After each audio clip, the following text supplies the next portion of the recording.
আপনি প্রথম সংসদে এসে আপনার কেমন লাগছে, আপনার অনুভূতিটা একটু বলেন। ধন্যবাদ। দীর্ঘ 17 বছর আমরা এই সংসদ ভবন দেখা থেকেও দূরত্ব ছিল। তো আল্লাহর অশেষ রহমত, 17 বছর আন্দোলন সংগ্রাম, 17 বছরে আমাদের প্রিয় নেতা প্রধানমন্ত্রী তারেক রহমানের নির্দেশনায় আমরা যে আন্দোলন সংগ্রাম বাংলাদেশে হয়েছে, সেই আন্দোলন সংগ্রামের মধ্যে সর্বশেষ 5 তারিখে আমরা বিজয় অর্জন করেছি, গণতন্ত্র ফিরে পেয়েছি। আবার 12 তারিখের নির্বাচনে আমরা সংখ্যাগরিষ্ঠতা নিয়ে যে বিজয় অর্জন করেছি। দেশের এখন রাষ্ট্রীয় ক্ষমতা বিএনপি।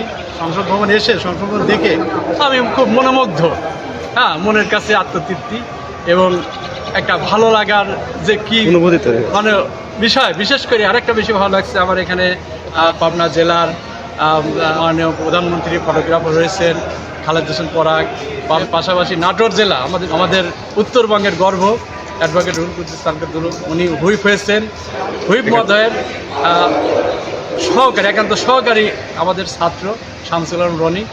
আবার এসে এখানে যাকে পেলাম, আমার অত্যন্ত কাছের অত্যন্ত প্রিয় এই লাবিনকে আমি পেয়েছি।